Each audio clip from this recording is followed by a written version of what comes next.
No.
Done is the UN Secretary General, His Excellency, Mr. Antonio Guterres. Welcome, Mr. Secretary General.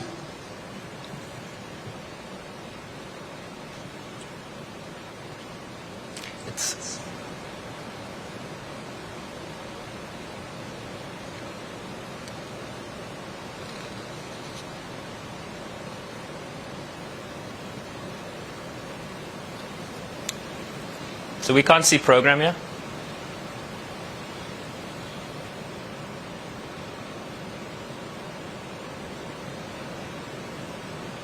Excellencies, guests, ladies and gentlemen, dear friends. Our world is challenged like never before, from climate change to conflicts to COVID-19, which is putting the Sustainable Development Goals further out of reach. It would be easy to lose hope, but we are not hopeless or helpless. We have a path to recovery if we choose to take it. That's what this SDG moment is all about. Coming together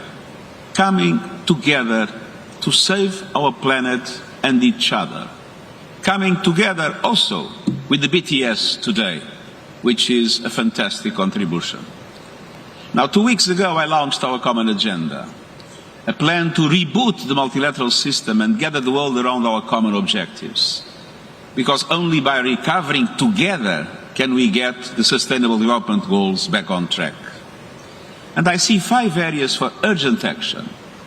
First, we need to end this pandemic. Our response has been too slow and too unequal. I call on the world to mobilize behind a global vaccination plan that doubles vaccine production to reach 70% of the world's population by the middle of next year. Second, we need to get down to the business of a sustainable and equitable recovery for all so that we stay on track to end poverty by 2030. And this means making bold investments in systems that support human development, from education and universal social protection to healthcare and jobs. It means putting people above profits, including through progressive taxation, and ending tax evasion, money laundering, and illicit financial flows. And it means reforming the global financial system, tackling debt distress, and ensuring that developed countries benefit from the recent allocation of special drawing rights. Third, equal rights for women and girls. We cannot achieve any of the SDGs without gender equality. We need bold investments to make sure every girl has a seat in the classroom and the skills she needs to chart her own future. We need to dismantle the power structures that allow discrimination, violence, and economic hardship to keep 1/2 of humanity down. And we need to make sure that girls and women have a seat at every table, from the halls of power to the boardrooms of business. Quatrièmement, Fourth, we need to end the war on our planet. This means committing to zero emissions by 2050. Ambitious climate and biodiversity plans. No new coal plants after 2021, and mobilising $100 billion a year for climate action, and helping developing countries make the shift to green economies, a top priority of the upcoming COP26 meeting in Glasgow. We need you, all of you. All of you are critical to global recovery. I urge you to work with your governments to put people first in their budgets and recovery plans. Dear friends, the pathway is there. The choice is ours. Let's move forward with hope and conviction, and I thank you.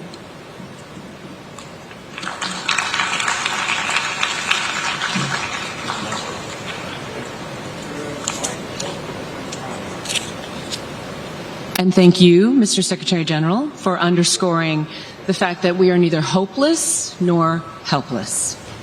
And also for setting out the 5 key priorities for our recovery and beyond. I'm sure we'll no doubt hear more throughout the day. And next, I have the honor of introducing His Excellency, Mr. Abdullah Shahid, President of the 76th session of the United National General Assembly, the Global Town Hall of our Global Village. Welcome, Mr. President.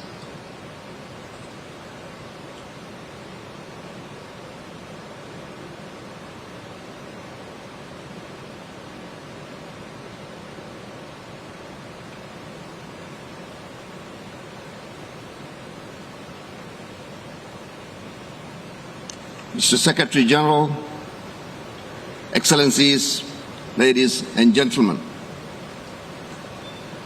thank you for inviting me to speak at the second SDG Moment, an invaluable platform in our joint efforts to deliver on the 2030 Agenda for Sustainable Development. As we are all aware, the pandemic has severely impacted the SDGs. But the irony is that the SDGs themselves provide us the most comprehensive and universal toolkit in our efforts to recover sustainably. The decade of action launched in 2020 will now need to be a decade of recovering sustainably. Excellencies, my promise for a presidency of hope during this 76th session of the General Assembly is underpinned by 5 rays of hope, each intrinsically connected to the SDGs. Our first and second rays of hope on recovering from COVID-19 and rebuilding sustainably correspond directly to SDG 3 on good health and well-being, as well as SDG 8 on jobs and economic growth. The third ray on responding to the needs of the planet corresponds to a multitude of SDGs, including SDG 7 on clean energy, SDG 13 on climate action, and SDG 14 on the ocean and seas.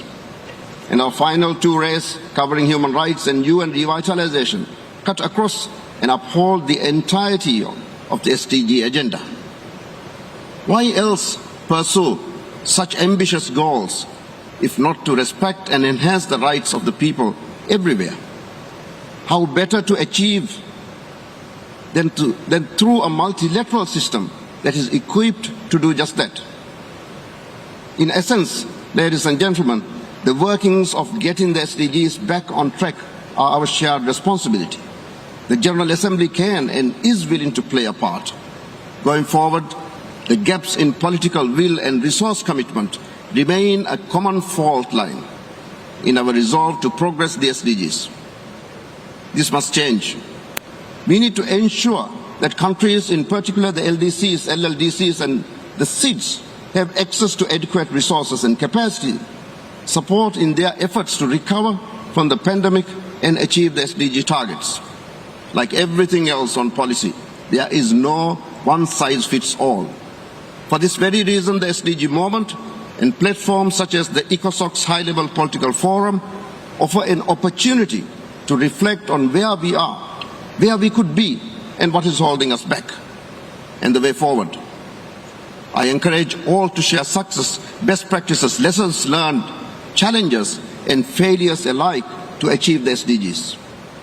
Only together, through effective collaboration and meaningful cooperation, we will learn to find the best way to move forward. Let the setback that the world has seen strengthen our resolve and reinforce our determination to recover from the pandemic, to build sustainably and achieve the SDGs. Together, it is possible, and I thank you.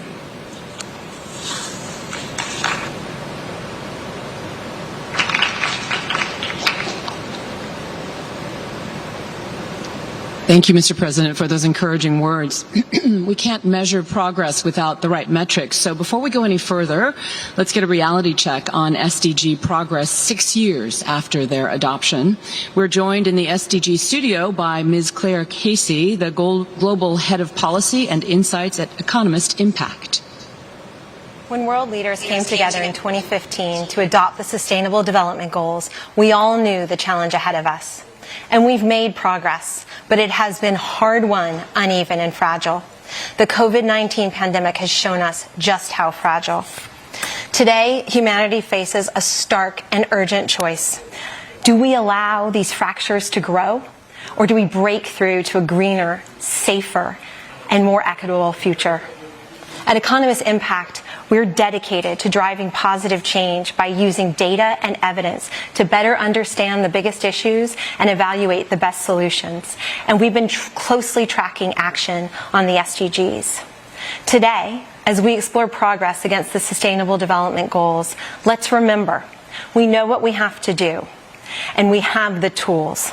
The question is, do we have the will to act and keep the promise of Agenda 2030? Let's start with Goal 1, eliminating extreme poverty by 2030. In just 18 months, the COVID-19 pandemic erased 5 years' worth of progress, pushing more than 97 million people back into extreme poverty. If we don't take action now to right our course, we risk arriving at 2030 with more than 600 million people living in extreme poverty. We also know we can't move forward without women and girls. Since 2015, we've made progress on gender equality, but not nearly enough. Maternal mortality continues to fall, but we need to move more than 4 times faster if we're to achieve our target of 70 deaths per 100,000 live births by 2030. In politics, women now hold 26% of seats in national parliaments. But at the current rate of improvement, it will take no fewer than 40 years to achieve gender parity. And when we look at the workforce, women are still grossly underrepresented, with less than half of women participating, compared to more than 70% of men. This hasn't budged since 2015. COVID has only exacerbated these disparities. Female-dominated industries were disproportionately affected across both formal and informal sectors. The number of women employed declined by 54 million in 2020. As COVID impoverishes communities, closes schools, and reduces access to reproductive health care, it's estimated that 10 million more girls than previously projected are at a risk of becoming child brides through 2030. The risk of violence has also risen. Before the pandemic, we knew that 1 in 3 women would experience violence at least once in her lifetime. During the pandemic, some countries reported a devastating 5-fold increase in calls to helplines. When we talk about gender equality, we tend to address it through this humanitarian lens. But equality doesn't just benefit individuals. It benefits whole societies and economies. Achieving gender equality could unlock $12 trillion. The opposite is also true. Nations that fail women fail. One powerful tool to ensure equality of opportunity across communities and around the world is connectivity. And this is an area where we've made tremendous progress. 4 billion people around the world are connected to the internet, 1 billion of whom came online since 2015. But COVID has acted sort of like a time machine, hurtling us all forward into a digital future in which we access our jobs, our education, healthcare, financial services, even our friends and family, all online. So for those 3 billion people still unconnected, the costs have never been higher. 1/3 of children globally were unable to access remote learning during COVID lockdowns, and we saw the immediate impact. 101 million children fell below minimum reading proficiency levels in 2020. We also know the returns we get from investments in connectivity. They're massive. Connecting schools to the internet boosts GDP by up to 20% in least connected countries. It also shows how intertwined the SDGs are. An increase in connectivity can contribute to increases in educational outcomes, prosperity, and gender equality. But a prerequisite to meaningful connectivity is access to reliable, affordable electricity. And after years of good progress, we've lost ground here as well. In 2020, we saw the number of people without electricity in Africa increase for the first time in 6 years. Without major changes today, we could reach 2030 with 660 million people living without access to power. Expanding electricity must be addressed within the context of the ongoing worsening crisis that is climate change. Only by unleashing the power of clean energy will we be able to end energy poverty while protecting our planet. After a brief pause in 2020 when we all stayed home, emissions are back on the rise. Climate change is not a future challenge. We're already feeling its impact. The economic costs from extreme weather and wildfires were $1.3 trillion over the last 10 years. That's a 40% increase from the previous decade. And if we continue on this course, we will create an unlivable planet with the greatest suffering borne by those least responsible. In 2015, the world came together in Paris to commit to limit global warming. And we've made important progress since then. The cost of renewables continues to decline. Clean power is now often the most affordable option. And low-carbon fuels have surpassed coal as the largest source of electricity generation. But as we look towards COP26 in Glasgow this November, it must be with clear eyes. Our policies are grossly insufficient to meet the present challenge. Our research tells us that more governments and businesses are turning their attention to this issue than ever before, but it's not enough. We must act now to prevent the worst. COVID was a wake-up call and a model for what's possible. It showed us what happens when an abstract threat becomes very real. In 2020 alone, governments mobilized and deployed $14 trillion in pandemic support. Through unprecedented public and private collaboration, we developed and deployed safe and effective vaccines faster than anyone imagined. We did it because we had to. A sustainable, inclusive future demands we act with the same urgency. Governments, businesses, civil society working together. To achieve the promise of Agenda 2030, we will need partnerships and collective action, technology and innovation, effective institutions and delivery mechanisms, better data to set baselines and track our progress, and a relentless focus on our responsibility to future generations and to those most at risk of being left behind. We are 1 year into the decade of action. It is time to act.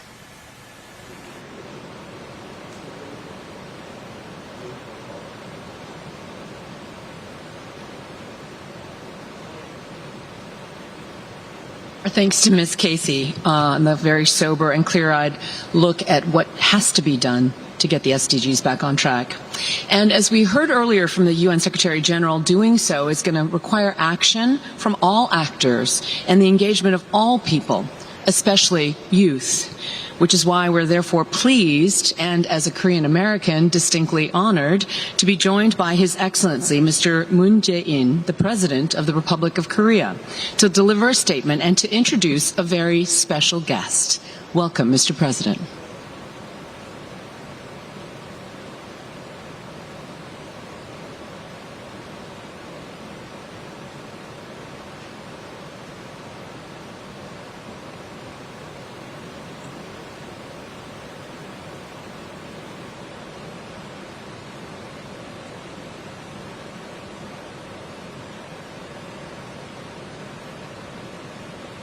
압둘라 샤히드 의장님, 안토니오 구테리시 사무총장님, 귀빈 여러분, 제2차 SDG 모멘트 행사에 함께하게 되어 매우 기쁩니다. 특별한 자리를 마련해 주셔서 감사드립니다. 얼마 전 유엔 대학의 연구소는 지구 초원의 모든 재난은 서로 연결되어 있다는 연구 보고서를 발표했습니다. 예를 들면 북극의 폭염과 미국 텍사스의 한파, 코로나 팬데믹과 방글라데시의 사이클론이 탄소 배출과 환경 파괴를 고리로 밀접하게 이어져 있다는 것입니다. 문제가 연결되어 있다면 해법도 연결되어 있을 것입니다. 인류가 국경을 넘어 협력하는 것이야말로 위기 극복의 첫걸음입니다. 6년 전 유엔은 바로 이 자리에서 지속가능 발전 목표에 합의했고 2년 전에는 2030년까지 행동의 10년을 약속했습니다. 포용적 미래를 향한 인류의 발걸음은 코로나로 인해 지체되었지만 코로나는 역설적으로 그 목표의 중요성을 더욱 절실하게 일깨워 주었습니다. 우리의 실천 의지는 더욱 강해졌습니다. 우리는 단지 위기 극복을 넘어서서 보다 나은 회복과 재건을 이루어야 합니다. 서로 연결된 공동의 실천이 이루어진다면 분명 우리는 해낼 수 있습니다. 첫째, 우리는 포용과 상생의 마음을 지금 즉시 함께 행동으로 옮겨야 합니다. 코로나 백신에 대한 국제사회의 공평한 접근과 대분이 시작입니다. 한국은 G7 정상회의에서 코백스 2억 불 공여를 약속했습니다. 글로벌 백신 허브의 한 축으로서 백신 보급과 지원을 늘리려는 노력도 계속할 것입니다. 나아가 WHO를 비롯한 국제보건협력 강화에 적극 기여하겠습니다. 둘째, 국경을 넘는 협력으로 기후위기에 대응해야 합니다. 지구는 예상보다 빠르게 뜨거워지고 있으며 이상기후가 세계 곳곳에서 속출하고 있습니다. 탄소 중립 목표에 선진국과 개도국이 보조를 맞추어야 합니다. 그러기 위해서는 기후 선진국들의 경험과 기술이 개도국들과 공유되고 전수되고 협력이 이루어져야 합니다. 한국은 2050 탄소 중립 시나리오를 오는 10월 말 확정하고 캅26 계기에 상향된 NDC 목표를 제출할 계획입니다. 한국은 그린 뉴딜 ODA를 확대하고 개도국에서 선진국으로 성장한 우리의 경험과 기술을 공유하며 개도국의 녹색 회복과 탄소 중립을 적극적으로 돕겠습니다. 셋째, 지속 가능한 발전을 위해 4차 산업혁명 시대의 기술을 적극 활용해야 합니다. 하지만 디지털 기술과 인프라는 한편으로 새로운 격차와 불평등을 낳고 있습니다. 디지털 격차와 불평등을 해소하는 것이 또 하나의 시대적 과제입니다. 이는 에너지 전환 과정에서도 발생하는 문제입니다. 사람을 소외시키지 않는 포용적인 디지털 전환과 그린 전환을 이루지 않으면 안 됩니다. 마지막으로 미래 세대를 존중하며 세대 간 공존의 지혜를 모아야 합니다. 세대 간 생각과 문화의 차이를 넘어서야 합니다. 모든 세대는 국적과 인종, 성별을 뛰어넘어 서로 소통하고 교감하는 지구 공동체의 일원이라는 인식을 가져야 합니다.